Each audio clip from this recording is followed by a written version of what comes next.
The NBA Finals can often get a bad rap due to an anticlimactic series here and there. But man, oh man, not this year. We are now into Game 7 with the Indiana Pacers and the Oklahoma City Thunder. Ninja here with former NBA big John Henson and from Oddshark, Chris Walder. We're going to talk about Game 7. We're going to talk about some of the best bets for the game. And let's talk about the odds for Game 7 real quick here. So we're recording this early Friday afternoon after Game 6. The line has been fluctuating right now, as you see on the screen. And again, early Friday afternoon, we have OKC as 8.5-point home faves. The total is 215. Both of these teams are 3-3 against the spread in this series. The under has the slight edge at 4-2. And just a reminder to you guys out there, head over to oddshark.com/NBA/computer-picks for everything you need if you don't have time to cap Game 7, or you just want some winners from the Oddshark computer, from Chris, and from his NBA colleague here at Oddshark, Nick Holtz. That is oddshark.com/NBA/computer-picks. Guys, let me start with this. I personally go to Oddshark myself. I go, check Chris's stuff out and just it's a nice layout over there. And that's why it's serious. That's why you've got that healthy bankroll as well, John Henson. We know how you bet. We know what you're out here doing. But let me start with this before we get into the picks that you guys are going to throw out for Game 7. Think back in recent NBA Finals. And John Henson, I'm going to start with you. This 2025 NBA Finals is the best NBA Finals we've seen since when? Ooh, I'm going to have to go back to the Cavs down 3-1 and winning it. That's probably the one I can remember most that, just jaw to the floor, kind of like what is going on, what's happening. I think OKC is clearly the better team, but it's a game-by-game situation, right? You have to win the game. It doesn't matter what you look like on paper. It doesn't matter how good you guys are. Youngest team in the NBA, most wins, all that. It's thrown out the window. The Pacers have every right to be in this situation. And with one game left, the Pacers have to be feeling great because you go into the summer pushing the OKC to 7. No one thought you were going to the finals. Oh, by the way, I looked it up. Ages. Pacers' average age is only 25. They're only 25 years old average age. So they're going to be in the mix for the next few years. They're probably going to try to add a piece or two. They might lose a guy like Mathurin, but the Pacers have nothing to lose. And when you have nothing to lose as an NBA player, one of the best in the universe, the best in the universe, I'm worried about OKC. That's got to be a scary proposition because you feel like Indiana is playing with all the confidence, and OKC might be the one here going into Game 7, feeling a bit of pressure because they're one of the best teams in the regular season. Same question for you, Chris. I think I'm going to know your answer, but what do you say? Look, I could just be the homer guy forever here on the Huddle on Oddshark and say, Toronto Raptors 2019 was the greatest time of my life watching them capture the NBA championship. And sure, that's going to be one of the highlights of my sports fandom, probably for the rest of my life. But if you're just talking like aesthetically, like basketball, like storylines, like the whole shebang, I have a soft spot in my heart for the 2011 NBA Finals between the Dallas Mavericks and the Miami Heat. Now, I was a certified hater back in the day. I'm still a little bit of hater here and there. I'm drinking the haterade, especially when it comes to LeBron James, considering what he's done to my team. But I was also a huge Dirk Nowitzki fan back in the day. I liked the veteran leadership he brought to that roster. Jason Kidd, Sean Marion, Tyson Chandler. And lest we forget, it's an infamy now. LeBron James saying not 4, not 5, not 6, not 7 NBA championships. He was setting his team up for failure from the get-go. So the first time they got to the finals and had a chance to win a ring, only for Dirk Nowitzki and company to thwart their attempts. There was LeBron and Wade were making fun of the fact that Nowitzki may have been battling a cold or a sore throat during that series or what have you. I remember that 22-5 run in the fourth quarter of Game 2. Dirk Nowitzki took Chris Bosh off the dribble, lefty layup off the glass, gave his team the win. And then ultimately for them to win that series in Miami, Dirk Nowitzki runs off the court into the locker room, the emotions overtaking him. Just the sweetest symphony of basketball. So other than the Raptors, shout out to the 2011 Mavericks. And I have a story about the game. So Harrison Barnes was playing when the Cavs started on 3-1. So when it went to game 7, I was like, I got to be there. Like, do you got extra tickets? I flew out there, right? So we're in the stands. Mind you, the Warriors had control of this game in the fourth. The Warriors kind of staff and kind of people that help the families were in the family section. Said, hey, look, this is what we're gonna do. We're gonna take these bands, put them on. You're gonna go down to the court. This is before the game was over because they thought they had won it, and this is what the plan is gonna be. This is where you go when we win, and they lost the game. And it was the most humbling moment because I had a friend, right, and I was sitting with his wife, and it was just a humbling moment for that whole Warriors family section. Like, wow, like this really happened. I mean, they were prepared to go on the court. It was a wild time. And Chris, to your series, I remember that. Heat go up 2-0, it's over. I mean, that's an all-time moment by Dirk. So those are two series that are stuck in my head for sure. Two real good examples, and I remember that Dirk one as well. One of the all-time fantastic individual NBA Finals performances from the German there. John, OKC was the heavy favorite going into the season, and deservedly so, like we've mentioned. But from a player position, tell me why the Pacers just won't go away. Why hasn't OKC won this thing in 5 games? What is going on here? Basketball is not like baseball. It's not like football, right? Football, you pay the best guys. You tend to be the best team. I think the playoffs it's a 1-game series. If you get a number 1 seed, you got to win 3 games to win the Super Bowl. So basketball's not like that. You can pay all the money you want. You can do whatever you want. It is the epitome of a team sport. And the Pacers are showing you that. The Pacers are under the luxury tax. They've got 8 or 9 guys that are playing well together. They're moving the ball. They're meshing well. They're a team. Now, OKC's, not to say OKC's not a team, but Pacers are a real team with nothing to lose, and they're playing like it. They've got an unselfish superstar, 2 actually in Pascal and Tyrese Halliburton. It's just set up for them to be really, really good. And 8 against, 4.5, 5, that's kind of been why the series is tied. If Pacers were 5 or 6 deep, this series is over. But they have different guys coming in. Obi Toppin comes in, right? Mathurin gets 31 game. McConnell changes the complexion of a game. Okay, Halliburton has a good game. Oh, well, let's pass. Pascal gets 40.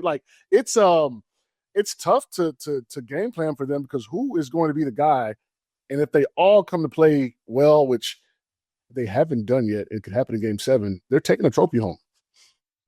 Yeah, I do wonder, and I've been asking myself this whole series, if the way that the Pacers have constructed their roster, I think it's devoid of a classic superstar. I think Halliburton and Pascal Siakam are star players. I don't think they're superstars, but surrounded with role players that we've seen that just step up in a major way, which is a perfect segue to my next question. And John, you rattled off some key names already, but I'll ask you guys both. But who has been the single biggest difference maker in this series, if you can point to one? And Chris, I'll start with you.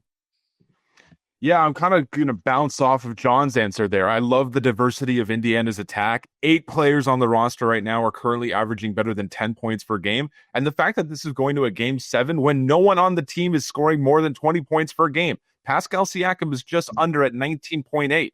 You mentioned Benedict Mathurin. He had 27 points in game 3. TJ McConnell is putting up numbers off the bench that we've never seen from anybody in NBA history. And with Indiana's season on the line on Thursday in game 6, who was the leading scorer on the team? It was Obi Toppin. It wasn't Halliburton. It wasn't Siakam. I understand they were giving the second unit a little bit more run because of the blowout, but still, you would have not have projected that in such a dire situation for the Indiana Pacers. But if you kind of want to look at it from the opposite perspective of Oklahoma City in terms of difference makers from a negative light, Chet Holmgren has been holding this team back in this series. He is shooting 35% from the field, barely over 11% from three-point range. They needed him to be the number 3 guy. We've expected Shai Gilgeous-Alexander and Jalen Williams to be the number 1 and 2 guys to score 25, 30 points a night. We didn't really see Jalen Williams scoring 40 that day like he did, kind of blew off offensively, but Holmgren needed to be more of a presence. He's improved his rebounding from the last series. He was basically non-existent on that front against the Minnesota Timberwolves, but offensively against Indiana with the size advantage that he had, Miles Turner and Siakam are elite interior defenders, but Holmgren at 7'1", with that wingspan of his, should be scoring more and at a more efficient rate. I think he's been holding this team back. If he's playing even barely above what he's currently producing right now, I think this series is already over. You saw that graphic, some razor thin margins there in some key statistical categories there that Steve just brought up. But John Henson, same question for you. Plenty of names to kick around on the Pacers side, but who do you think has been a massive difference maker for Indiana? And to Chris's point, somebody that's not risen to the occasion, maybe for OKC, if you've got one on top of your mind there. Yeah, I'm just going to go with who's kind of, a role player in this series that's changed the game. I mean, I got to go with Obi Toppin. His energy, his shot making. He's playing in the final minutes as a pseudo five. He's been a matchup problem. He's averaging 12 points and 5 rebounds, almost 50% from the field, almost 40% from three. And he's just been making back-breaking plays, fast break finishes, tip slams. He hits those 2 threes last night. That changed the game. It changed the game. It got the crowd going. Halliburton hit another 3, and, that was it. They packed him up after that. And people forget about Obi Toppin. COVID year, right? No one really paying attention. 29-2 at Dayton. National, AP, Naismith, anything you want to do. National championship favorite. He was the guy for that team. So people shouldn't be surprised if you really watch basketball, but he's been that guy. And, I got a chance to play with him briefly in New York. Great dude, great teammate, just an awesome pro. Indiana got a steal, especially the contract they gave him, because if he was playing like this now, they probably he's going to sign double what he signed for. So shout out to Indiana for acquiring him at a good price. That's part of the game. But yeah, Obi's been the guy, even with the Knicks series. He had a couple of plays where you're just like, oh my God, that hurt, right? So he's been that guy for them, and they're not where they're at without him coming in the game and just being that spark. Because you were more of a veteran presence on that Knicks team when Obi Toppin was there, did you give him a hard time? Nah, he's one of the guys that I kind of gravitated towards. Just I was on a 10-day, so I wasn't necessarily like a guy that was going to be playing a lot. So he was part of the young guy. I think he was a rookie, maybe second-year guy at the time, or something like that. So I just got to be around him and just see, man. I'm not surprised. And one thing that I noticed when I was there was he can really. Obviously, we're seeing it now, but that was my first initial thought. Wow, he can shoot the hell out of the ball, and we're seeing it now. Chris, before we get into some picks here, how much do you love watching Pascal Siakam this series? I mean, it must harken memories back to the Raps run. Spicy P is turning into a legit NBA Finals killer. Look, man, I wish he was still a Toronto Raptor. I dread the trade that sent him there in the first place. You're telling me we couldn't have got a Benedict Mathurin or an Aaron Naismith or Andrew Nembhard, one of those young pieces? If Toronto got anything more than what they ultimately received for Pascal Siakam, maybe Indiana isn't in this spot right now, because we've been, attesting to their depth throughout this series. Again, we ended up with Jordan Nwora and Bruce Brown and some picks. It ultimately turned out okay for Toronto, but everyone who's been a Raptors fan for as long as Siakam's been in the league knows he's this good. I remember in game 1 of the 2019 NBA Finals with Draymond Green, an elite defender draped all over him. He scored 32 points in his finals debut, went 14 of 17 from the field, and the Raptors won that game at Scotiabank Arena. He lived up to the moment. And he's honestly the perfect ideal fit for this Pacers team that doesn't thrive on one particular player. You can say that Tyrese Halliburton is the heartbeat of that offense, the playmaking, the facilitating, and what have you. But Siakam is the best player on Indiana right now, and he's probably going to win Finals MVP should the Pacers win on Sunday. So I'm personally not surprised by how great he's been. That slam dunk over Jalen Williams in Game 6 was the highlight of the series for me. Even the PA announcer was losing his you-know-what when he was saying Siakam's name to the live crowd there at Gainbridge Fieldhouse. So yeah, it almost takes me back to, there was this controversial comment that now podcaster Gilbert Arenas made recently, where he said that Siakam never quite lived up to the billing of being a number one guy. He never took that next step towards superstardom. And I think him coming away with finals MVP, again, Pacers have to win on Sunday. It's going to be easier said than done being in Oklahoma City. But if he wins a finals MVP on top of the all-star games that he's made, all NBA teams, like we're talking about a Hall of Fame caliber resume that's still building. You know, you bring a championship to Indiana, that's a huge deal. So personally, again, I'm ecstatic for Siakam. And I follow this guy. His name's Cuffs the Legend. He said, he tweeted the other day, or an X or whatever you want to call it. He said, listen, if Indiana wins, Pascal gets 2 rings, finals MVP, we're going to have to start having some uncomfortable conversations, right? Like, it's going to be uncomfortable because now we've got to kind of place him in another category of players if he pulls this off, which I think he has a good chance of, being Game 7, 1 game for all the marbles. Let's talk about that game then. Let's talk about it from a betting perspective. We saw the numbers there. We saw the point spread. We mentioned that it sort of bounced from 8.5 to 8 down to 7.5 just today, Friday, after Game 6. And now we're seeing here per FanDuel, 8.5 for the Thunder, 215 flat, the total here. I'll get picks from both of you. John Henson, I'll start with you. What are you looking to bet for Game 7? This makes me nervous, but whenever bets are too easy, I usually lose, right? I hate when I see a line, I'm like, that looks like too easy. And I take it and they lose. Like last night, I took OKC to win at the half, be up at the half, or money line full game. It was like -120. I was like, why is it so low? You see why. But I'm going to go OKC to cover, whatever number. In 9 playoff games, they have a plus 231 differential. In their 8 wins, in the home wins, they win by average of 29 points. 51, 19, 43, 7, 32, 16, 15, and 30. Those are their winning margins. They won the most games by 10 points in NBA history, in the brink of the most wins, including playoffs in NBA history. I've got to go down with the ship. I just got to do it. I've been on OKC this whole playoffs. They've hurt my heart sometimes, and they've also made me some money. I'm not changing. It's kind of like blackjack. You got to stick with your strategy because if you keep switching up, then you're really going to lose. So I've been on the OKC train. I'm going down with Game 7. They're really, really good at home. If the Pacers pull this off, take my money. You could have it. Chris, over to you. What are you looking at? Are you following Henson here, backing the Thunder at home with their backs against the wall in Game 7? Or are you going with your guy, Spicy P, here?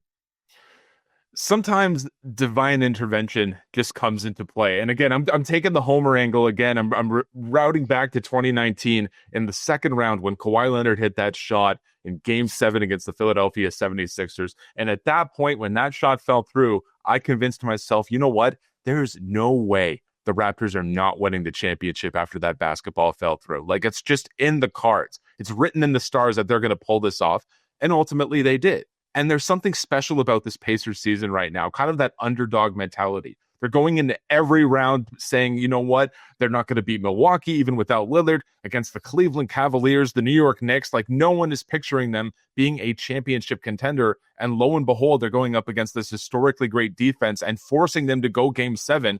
And you lose Tyrese Halliburton. He hurts his calf. He comes out there and has a really strong performance in Game 6. So give me Indiana money line, Game 7 on the road. Now, numbers would not necessarily paint them in a positive light because of the 19 finals that have gone to a Game 7. 15 of them have been won by the home team.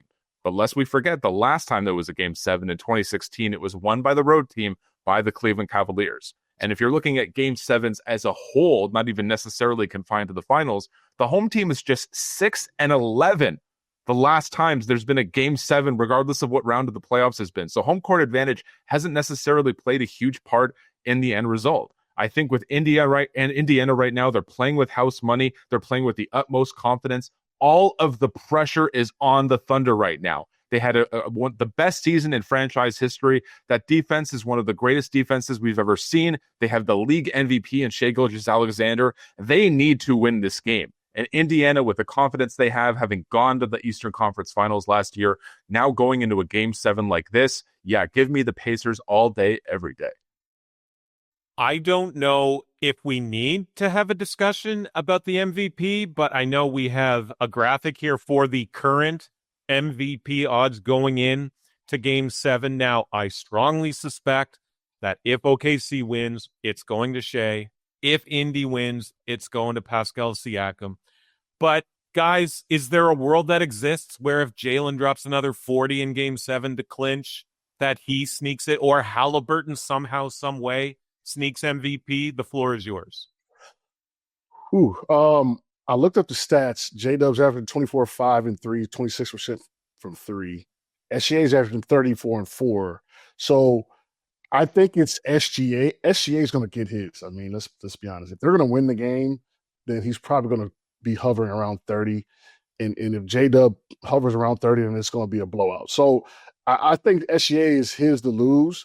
If J-Dub would have had a bona fide star game this last game, maybe scored 30, 40 points again, and they lost, then it could have been a discussion. But I think it's SGA's to lose. But I mean, I don't know if you can do that in FanDuel, if you can parlay the future MVP with the money line for the game. But I know Florida doesn't have FanDuel, but I'm gonna have to make a call and just want to just sprinkle that because I mean the value on it, like Indiana's look better.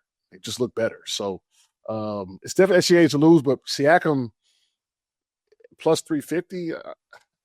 That's FanDuel's playing with fire. That's all I can say. Chris, bring us home.